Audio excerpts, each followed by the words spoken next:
Republicans don't like it, neither do Democrats, but there's an argument to be made that divided government prevents Virginia from veering off in one direction or the other, but another way lurching to the right or leaping to the left. And since the start of the competitive era in Virginia politics, way back in 1969, we've seen lots of divided government. With Glenn Youngkin's slender victory for governor in 2021, Virginia opted again for two-party government. Republicans controlled the governorship and the House of Delegates, winning it back on Youngkin's coattails. The Virginia Senate remained large D Democratic. The partisan division in Richmond is clearer these days and has been since the last legislative election.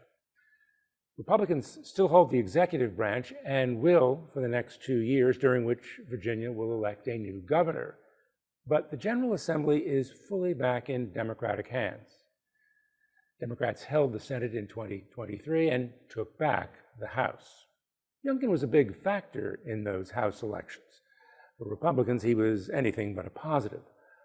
Abortion rights was a sweeping issue because the U.S. Supreme Court reversed Roe v. Wade. Youngkin, who opposes abortion but recognizes abortion rights are an article of faith in Virginia, proposed what he peddled as a common-sense compromise. His idea: ban abortion after 15 weeks, with exceptions for rape, incest, gross fetal deformity, and to save the life of the woman. Virginians weren't buying it. They made that clear, giving Democrats total control of the General Assembly.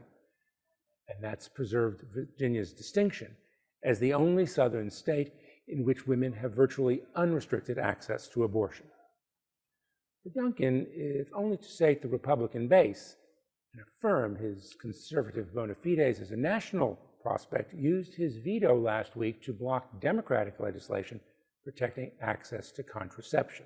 That veto was one of 201 issued by the governor just this year. Youngkin has vetoed more bills in a single year than any Virginia governor of the modern era has over a full 4-year term. Veto is one way to keep this state in the middle of the road, recognizing that the middle changes frequently. Among the reasons Youngkin was narrowly elected over Terry McAuliffe, the former governor, Democrats, even in blue-trending Virginia, where they controlled all 3 branches of government, were seen as moving too quickly, too soon. In response to the pandemic and the death of George Floyd, Democrats, in the view of Republicans, independents, and even some Democrats, went overboard. There were tough restrictions because of COVID. For a long time, kids were taking their school lessons remotely. That assumed they even had computers or access to the web. Businesses suffered because of limits on what they could, but mostly couldn't do. And after Floyd's death at the hands of Minneapolis police, Democrats pushed for restrictions on cops. Plus, there was a big fight over the future of Confederate monuments. A lot of Democrats wanted them toppled, a lot of Republicans wanted them protected. And there were a lot of folks in between, members of both parties and independents, who understood these monuments were not necessarily positive symbols, but should be preserved as important reminders of Virginia's troubled and complex history.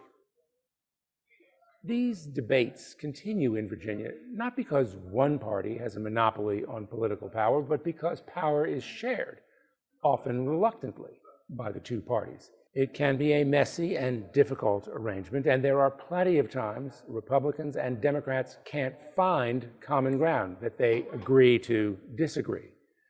More often than not, though, impasse has the long-term effect of keeping both sides engaged, talking, looking for new opportunities to solve old problems.